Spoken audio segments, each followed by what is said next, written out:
আৰু চিৰাং জিলাৰ উদ্যোগত আমাৰ মূল্য বৃদ্ধিৰ ওপৰত এটা আমি প্ৰতিবাদ কাৰ্যসূচী হাতত লৈছোঁ আৰু আমি ৰাইজক নকলেও হ'ব যোৱা কেইটামান বছৰত 2014ৰ পৰা যদি আপোনালোকে পৰিসংখ্যা চাবলৈ যায় তেতিয়াহ'লে গম পাব মূল্য বৃদ্ধিয়ে কেনেকৈ আকাশলংঘী ৰূপ লৈছে আৰু কেনেকৈ সীমা চেৰা গৈ আছে।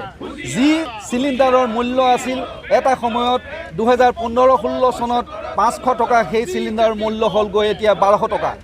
আজি প্ৰত্যেকটো বস্তুৱে তেলৰ কথাই ক'বনে, চিলিণ্ডাৰৰ কথাই ক'ব নে, নিত্য ব্যৱহাৰ্য সামগ্ৰীৰ কথা ক'বনে, নে জীৱনদায়িনী ঔষধৰ কথা ক'ব, সকলোৰে মূল্য বৃদ্ধি আকাশলংঘী হৈছে। গতিকে এই চৰা মূল্য বৃদ্ধি এই বিজেপি চৰকাৰৰ দিনত হৈছে।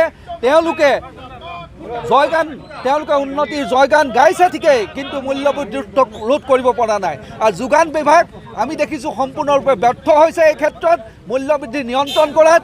গতিকে আমি বিজেপি চৰকাৰ আৰু হিমন্ত বিশ্ব চৰকাৰক বিশেষকৈ ধিক্কাৰ দিছোঁ। তেখেতে সদায় মূল্য বৃদ্ধিৰ কথা ক'লে কয় যে মূল্য বৃদ্ধি হ'বই, তেনেকুৱা ধৰণৰ অলপ তুলুঙা মন্তব্য কৰে। তেওঁ কয় যে মূল্য বৃদ্ধি এটা নেচাৰেল প্ৰক্ৰিয়া, এটা স্বাভাৱিক প্ৰক্ৰিয়া। ই স্বাভাৱিক প্ৰক্ৰিয়া নহয়। এই স্বাভাৱিক প্ৰক্ৰিয়া নোহোৱাৰ মূলতে হৈছে ইয়াৰ যোগান বিভাগ বোলা এটা বিয়াগম বিভাগ আছে, যিটো বিভাগৰ ওপৰত তেওঁলোকৰ নিয়ন্ত্ৰণ নাই। এই যোগান বিভাগ সম্পূৰ্ণৰূপে ব্যৰ্থ হৈছে। আৰু আমি ইয়াৰ দ্বাৰাই এই প্ৰতিবাদস্থলীৰ পৰা এটাই দাবী কৰোঁ, অতি শীঘ্ৰে তেওঁলোকে মূল্য বৃদ্ধিৰ ওপৰত যদি মূল্য বৃদ্ধি নিয়ন্ত্ৰণ কৰিব নোৱাৰে তেনেহ'লে আমি জাতীয় কংগ্ৰেছে ইয়াতকৈ তীব্ৰৰ পৰা তীব্ৰতৰ আন্দোলন গঢ়ি তুলিম আৰু আমি প্ৰশাসন অচল কৰি দিম যদি মূল্য বৃদ্ধি তেওঁলোকে ৰোধ কৰিব নোৱাৰে।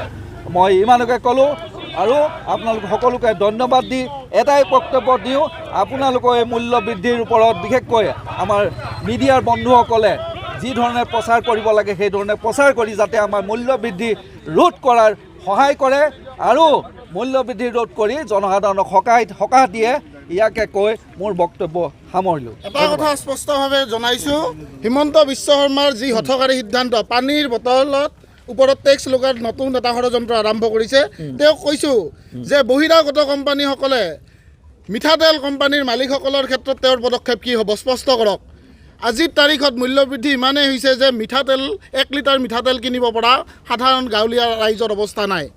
আমাৰ যিখিনি পানীয় কক'কলা, পেপচি এইবিলাক আছে, এইবিলাকৰ হাফ লিটাৰৰ বটল তাতকৈ কমৰ বটলবিলাকৰ ক্ষেত্ৰত হিমন্ত বিশ্ব কি কৰিব স্পষ্ট কৰক। অন্যথা অযথা হঠকাৰী কথা কৈ মানুহৰ মাজত টেক্স জাপি দি যি অত্যাচাৰী শাসন চলাইছে তাক বন্ধ কৰক, নহ'লে ৰাইজে ৰাজপথত ওলাই এইখন চৰকাৰক বিচল কৰিবলৈ বাধ্য হৈ যাব।